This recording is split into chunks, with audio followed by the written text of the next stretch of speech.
Hi, welcome to a special edition of Tutorial Tuesday. For today's craft, we needed just a little bit more space than what we had in the library. Also wanted to have a cat in the video today. So, we're gonna get started today and make some cat castles for my cats, and I hope you all can follow along as well and create the perfect palace for your pet. For the craft today, you will need a box cutter, some scissors, a permanent marker, some packing tape, a glue gun with some extra glue sticks, and a lot of cardboard, and optional, a cat. For step one of your craft, you're gonna first decide on what size box you wanna use. You wanna look at the size of your pet, also your living space.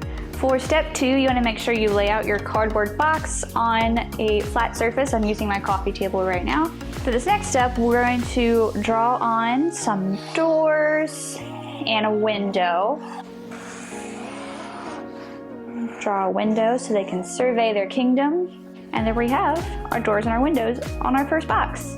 For step four, we're going to start by taking our box cutter and we're going to cut out our windows and doors. So after you cut out the doors and windows of your second box, you're going to cut out a hole on your bottom and top box that matches. That way your cats can go up and down the castle without any issues. So after you cut out the hole for the top and the bottom of the box, you're going to line them up, stack them on top of one another, and you're going to grab your hot glue